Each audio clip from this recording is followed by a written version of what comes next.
अक्सर हमारा जो प्रेम है शक्ल सूरत देखकर होता है, पर यहाँ हम भूल जाते हैं कि शक्ल और सूरत की फ़ोटोकॉपी ज़ेरॉक्स हो सकती है, लेकिन प्रतिभाओं की ज़ेरॉक्स मुमकिन नहीं है। सुप्रसिद्ध लेखक ऑस्कर वाइल्ड ने एक कहानी लिखी थी, द नाइटिंगेल एंड द रोज, जिसमें एक प्रेमिका अपने प्रेमी से गुलाब के फूल की मांग करती है, पर वो मौसम गुलाब का नहीं था।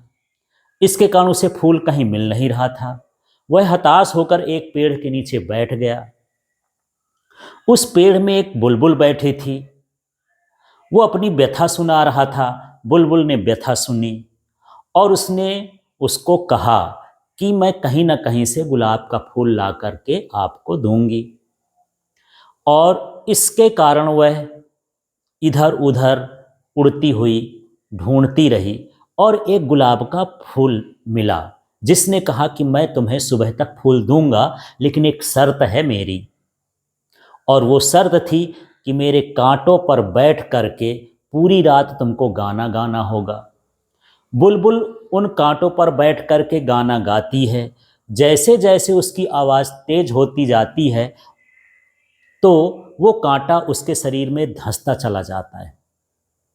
सुबह तक आर पार हो जाता है, गुलाब का फूल खिल जाता है। वह प्रेमी आता है और गुलाब के फूल को तोड़ करके अपनी प्रेमिका के पास ले जाता है।